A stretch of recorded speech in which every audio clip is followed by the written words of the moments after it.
I have this burning question I want to ask you. It's all kind of tied in some respects to kind of how things have changed. But, you yourself probably have a very interesting life, to many of us. In terms of kind of where your career trajectory has gone and what you've experienced in life, tell me kind of what your life was like before the OJ trial and what changed after. Is it two parts of your life, or do you look back at it differently now? Before Simpson, I was a prosecutor, loved my job. I had gotten into the special trials unit, which handled all of the complex murder cases, tended to be high profile, but high profile back then didn't mean cameras in the courtroom. Right, it meant exactly. Maybe the press showed up at arraignment, right? And maybe they showed up at the time of the verdict, but probably not. They might get your name right. They might not get your name at all. Certainly they would never take your picture. So that's, the special trials unit being high profile cases simply meant that they were complex and they were interesting and they took a lot of time. I mean, there was one trial I was in for 2 years. It's a long time to be in trial.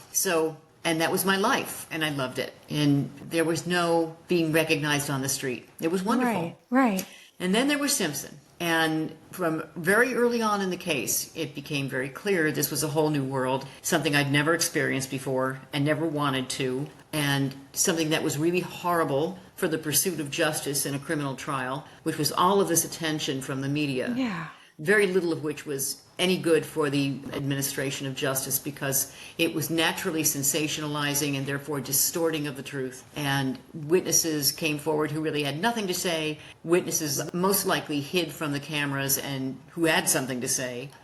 There was just everything about it was bizarro world. And then, of course, being somebody that was recognized on the street, which was shocking and really hard to accept. Yeah, I'd imagine. And I imagine your life did take a different trajectory. But in some respects, when we look at ourselves holistically, whether we're, the lead prosecutor on one of the most famous trials in the world, or just someone working really hard to get to their next steps, we all go through these kind of transformations. And it sounds like you were saying, you've come upon these things by accident, right? I don't think you really expected this was going to happen to you, kind of, the notoriety you've gained. It seems to lead you to another place. So I'm trying to kind of also appeal to those who are listening, just say, hey, listen, sometimes crazy stuff happens, right? It's all about resilience. It's all about kind of helping it, work for yourself. Do you have any kind of guidance there for folks who are listening? Because you've been through a lot, Marcia. You know what? I try not to think about that, Bonnie. Well, no, you're a role model in many ways. All I'm saying is that, listen, I can't even imagine. I can't.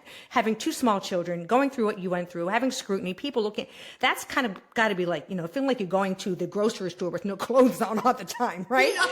No one likes that. But I mean, it has taught you something. You're probably stronger than you ever thought you were. I think, you learn what you can endure by enduring it. And there's even a prayer that says, God, please don't give me all that I can take. Yeah. Something like that. I'm paraphrasing. And I think that you learn a lot about yourself the more you go through horrible things, hard things, upsetting, scary things. And going through that trial was an unending nightmare. There was no day I walked into court where I didn't know that some bomb would explode and things would happen that should never happen in a trial. And a judge who would just not rein in the defense and would not, support, that would not enforce the rules that are necessary for a trial to proceed fairly and appropriately. And it was awful to watch justice just get flushed down the drain and yet get up and do it again and again. I know. And again. And look not affected, right? And then, it's just, So, I just think that alone, going through that, was quite remarkable to watch. And I think going back to the Barbara scenario as well, that wasn't on camera, but that was a different sort of sensationalism. And she, like other women, if she's been beaten enough or, beaten down enough, has this exterior, because how else are you going to survive? So, I think reflecting back kind of on the 30-year anniversary of OJ, the more than 60 years from Barbara's case, what lessons have we learned maybe just from a legal standpoint, or any lessons you feel like, you look back and say, I've done so much work studying, trying cases. I've learned 1 or 2 things about the human spirit or about law.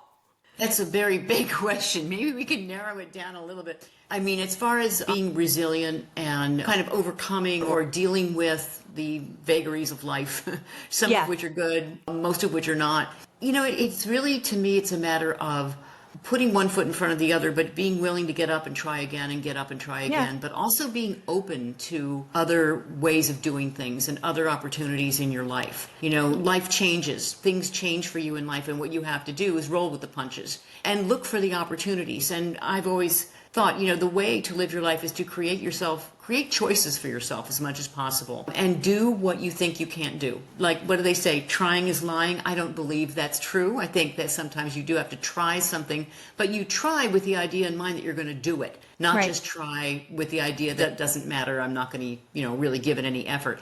You go into it thinking, I'm going to do this. I'm going to do this, and we'll see how it works out, and be willing to fail. I think that's it. Yeah. You know, understanding that if you fail, you will not die. You will survive. You won't, will you know, continue. you're right. You will, you know, and you will. And in that process of surviving, you'll find strength in yourself, and you'll find an ability to be flexible and be resilient and open up new opportunities, new choices for yourself. You have to be willing, though, to see those choices and those opportunities and not be afraid to jump off that cliff. That's probably my biggest learning experience, because leaving the DA's office was a jumping off the cliff. It was really scary. I knew what I did every day. Yeah, I got that up, is I went to scary. court, you know, and I went to court all day, and then I went home, and then I got ready for the next case, and then stepping out of the office. And it took me a long time. I had months of overtime, as you can imagine, that had accrued. And by the time they called me to say, I mean, you're leaving, right? Because by that time I was hosting shows and stuff, and I said, I don't know. And they said, are you crazy? What's wrong with you? Well, that's who you are. That's what you knew yourself to be, right? I mean, it's really hard. It's a very big part of our identity, especially when you work really hard to build something.